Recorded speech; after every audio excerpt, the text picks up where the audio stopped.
Good morning friends, দীপ্তি daily ব্লগে তোমাদেরকে অনেক অনেক স্বাগত জানাই। আজকে হচ্ছে সোমবার, আর দেখো কত সুন্দর হয়ে আছে বাইরের ওয়েদারটা। সুন্দর ঠান্ডা ঠান্ডা হাওয়া চলছে, না রোদ আছে, না বৃষ্টি আছে, না ভ্যাপসানি গরম আছে। তো এই কয়েকদিন তো আমাদের এখানে খুবই গরম ছিল, আজকে একটু গরম নাই। বাইরে হয়তো কোথাও বৃষ্টি হয়েছে, আমাদের এখানে বৃষ্টি হয়নি। তো ওয়েদারটা আজকে খুব ভালো।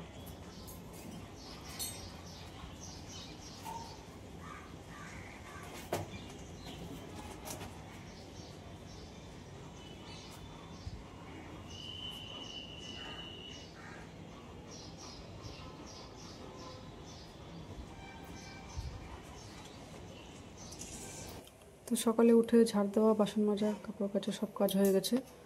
তো কাপড়গুলো কেচে ছাদে নিয়ে চলে এসেছি মেলার জন্য। রোদ অতটা না, একদম এখন সকালে তো রোদ ছিলই না, এখন হালকা হালকা রোদ উঠছে। তো কালকে বিছানার চাদর, বালিশের কভারগুলো সব ভিজিয়ে রেখেছিলাম, ওগুলো কিছু ধোয়া হয়নি। তো ভাবলাম সকাল সকালে ধুয়ে নিই, নাহলে আবার একটা বাজে গন্ধ ছড়িয়ে যায়। তো ওগুলো সব এখানে ধুয়ে মেলে দিলাম। আর নিচে রান্নাঘরে আমি চা করে রেখে এসেছি। চাটা একটু ঠান্ডা হবে, তারপর খাবো। কারণ গরম চা খেতে পারি না। চা একটু আমি সবসময় চা করে রেখে দিই কিছুক্ষণ, ঠান্ডা হয়ে যায় তারপর খাই। তারপর আবার মেয়ের স্কুলের জন্য টিফিন করে দিতে হবে, আজকে স্কুলে পাঠাবো। আর আগামীকাল থেকে হয়তো গরমের ছুটি পড়ে যাবে, তো স্কুলে এখন গরমের কিছু হোমওয়ার্ক দিবে, তো ওই জন্য তো স্কুলে পাঠাতেই হবে। আর ওয়েদারটাও ভালো আছে, তাই ভাবলাম স্কুলে পাঠিয়ে দিই। তাই ভাবছি আজকে একটু ম্যাগি করে দেবো ওকে।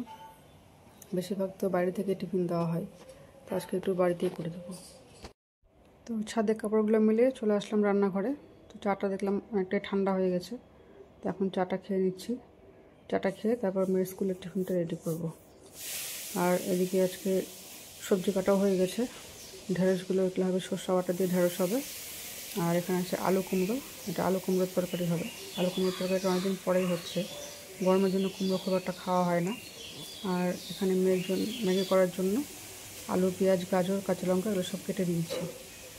কেটে ধুয়ে ভালো করে পরিষ্কার করে নিয়েছি। তো ম্যাগিটা ওখানে বসিয়ে দিয়েছি। ম্যাগিটাও প্রায় হওয়ার মধ্যেই, ম্যাগি মশলা, ম্যাগি সব দেওয়া হয়ে গেছে এর মধ্যে। তো এখন ম্যাগিটা হয়ে গেলে টিফিনটা প্যাক করে দেবো। মেয়ে দেখো এখানে টিফিনটা প্যাক করে নিচ্ছে। আর একটু সঙ্গে নিয়েছে কাঁচা ম্যাগি। ম্যাগির প্যাকেটের যে গুঁড়োগুলো বেরোয় ম্যাগিটা বের করার পরে, ওটা নাকি করে খেতে ভালো লাগে। তো ম্যাগি ভাজার সঙ্গে পাশে কাঁচা ম্যাগিটাও নিয়ে নিয়েছে। এখানে টিফিন প্যাক করা হয়ে গেল। হ্যাঁ,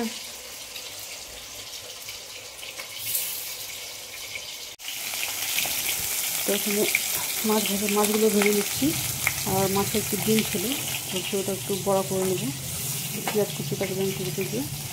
আর এখানে প্রেসারে করে ডাল বসিয়ে দিয়েছি। ডাল তো আমাদের বাড়িতে রোজই হয়। ডালের মধ্যে একটু আলু সিদ্ধ দিয়ে দিয়েছি, সকাল ডালটা দিয়ে ভাত খেয়ে দেয়। আজকে ডাল আলু সিদ্ধ দিয়ে একটু ভাত খেতে দিই।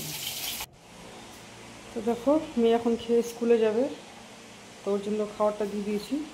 সকাল থেকে ঘুম থেকে উঠে কোনো কিছু খাইনি, শুধু জল খেয়েছে। তো ম্যাগি যে করে দিলাম টিফিনে, ওটার জন্য যে আলু ভাজাটা করেছিলাম আলু, পেঁয়াজ আর গাজর দিয়ে, ওটা একটু উঠে রেখেছিলাম, ওটা দিয়ে এখন ভাতটা ওকে মেখে দেবো। এটা খেয়ে স্কুল যাবে আজকে। এটা হচ্ছে আজকে সকালের ব্রেকফাস্ট।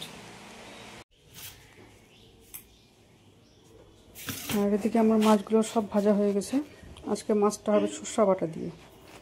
আর মেয়ে এদিকে স্কুলের জন্য রেডি হয়ে নিচ্ছে। ভাত খাওয়া হয়ে গেছে, তখন জুতোটা পরে নিচ্ছে। তো জুতোটা পরে রেডি হবে, আমিও যাবো ওকে রাখতে।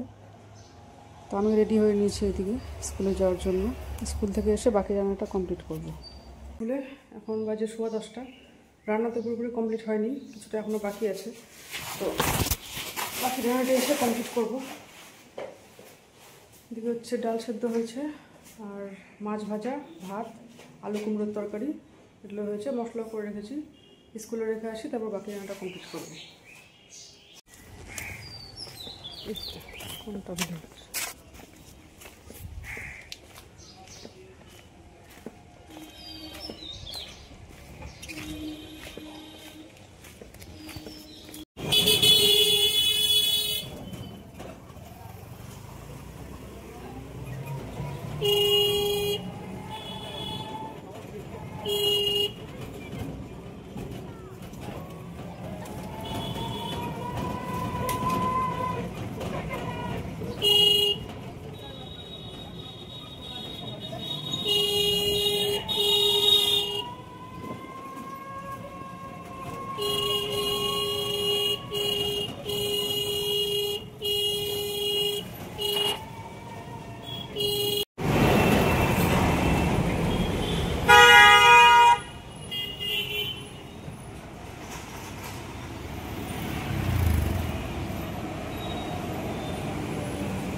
রান্না বান্না সব এখন কমপ্লিট হলো, তাও এখনও মাছের ডিমটা যে আছে ওটা এখনও বড় হয়নি, ওটা একটু পরে করছি। এখন অনেক কাজ ছিটিয়ে আছে, রান্নাঘরের সব বাসন তো আছে ছিটিয়ে, তারপরে দিকে একটু বাসন সব আছে, তারপরে দিকে জলের বোতল একটাও ভরা হয়নি, সব জলের বোতল খালি হয়ে আছে, ওগুলো ভরবো। কালকে মেলাতে গিয়েছিলাম, তো ওগুলো কাপড় চোপড় সব অগোছানো হয়ে আছে, কিচ্ছু গোছানো হয়নি। কালকে এসে তো টায়ার্ড হয়ে গেছিলাম, আর রাতে আমরা কিছু খাইনি কালকে মেলাতে। আমি একটু ঘুগনি চপ খেয়েছিলাম, আর মেয়ে খেয়েছিল আইসক্রিম। আর কালকে যেটা মুড়ি ঘন্ট করেছিলাম, পুরো তরকারি করেছিলাম, সবই হয়ে গেছে। তো ওগুলো গরম করে নিলাম, ওগুলোও খাবো আজকে। আর সকালে আমাদের সবাই ব্রেকফাস্ট হয়ে গেছে। তো মেয়ে তো দেখলাই ভাত খেয়ে স্কুলে গেল। মেয়েকে স্কুলে দিয়ে এসে মাছের ঝোলটা, মাছের তো ঝোল না, সর্ষে বাটা দিয়ে করেছিলাম মাছটা, ওটা করলাম। আর সর্ষে বাটাতে ঢ্যাঁড়স ডাল এগুলো করলাম। এখন শুধু মাছের ডিমের বড়াটাই করবো, একটু বসে নিই তারপর করবো। আর সকালে আমি আমার আবার দুজনে ছাতু মুড়ি খেয়েছি আজকে, আজকে কেউ ভাত খাইনি। আমার এই মাড়ির ব্যথাটা অনেকটা কমেছে, ওষুধটা খেয়ে একটু কাজ দিয়েছে, আমি একটু খেতে পারছি ভালো মতো। তো যাই হোক, তো দুপুরবেলা খাওয়া দাওয়া সব কিছু কমপ্লিট। স্নান অনেকক্ষণ আগে হয়ে গেছে, স্নান করে কিছুক্ষণ পর ভাত খেলাম। তো আমি খেলাম হচ্ছে আজকে কালকে মুড়ি ঘন্ট ছিল, ওটা ফ্রিজে ছিল, ওটা গরম করে নিয়েছিলাম। মুড়ি ঘন্ট, কাঁচা কলা ভাজা আর মাছের ডিম বড়া ভাজাতে আমি খেলাম। তো বাড়িতে সবার খাওয়া দাওয়া হয়ে গেছে এখন। তো মেয়ের স্কুল ছুটি হবে 3:30টার সময়, তো এখন একটু রেস্ট নিয়ে নেবো, 3:15টার সময় বেরাবো ওকে আনতে। আজকে আমাদের এখানে ওয়েদারটা বেশ ভালো, অনেক দিন পর মনে হচ্ছে যেন আমরা মালদাবাসীরা একটু স্বস্তির নিঃশ্বাস পেলাম। এই কয়েকদিন তো খুবই গরম ছিল, আর ফ্যান চালিয়ে, 2টো করে ফ্যান চালিয়েও একটু গরমের হাত থেকে রেহাই পাওয়া যাচ্ছিল না। তো আজকে সকাল থেকে ওয়েদারটা বেশ ভালো, হাওয়া ঠান্ডা ঠান্ডা হাওয়া চলছিল, কিছুক্ষণ আগে বৃষ্টিও হলো, কিন্তু ওই 2-1। রাত 8টা, আর রাতের সব রান্নাবান্না কমপ্লিট। আজকে রাতে হয়েছে রুটি আর পায়েস। পায়েস আজকে অনেকদিন পর রান্না করলাম। আজকে যেহেতু ওয়েদারটা একটু ঠান্ডা ঠান্ডা আছে, তাই ভাবলাম একটু পায়েস করি, কারণ গরমের দিন তো আর পায়েস খাওয়া যায় না। আর ঠান্ডা হলে আমাদের বাড়িতে প্রায় লুচি পায়েস এগুলো হয়ে থাকে। আর মেয়ে গেছে টিউশন, চলে আসবে এখনই, টাইম হয়ে গেল, 6টার সময় গিয়েছিল, 8টা 9টার দিকে ছুটি হয়। তো চলো একবার দেখিয়ে দিই তোমাদেরকে রাতের রান্নাটা। হচ্ছে পায়েস, রুটি আর কি দেখালাম না রুটি।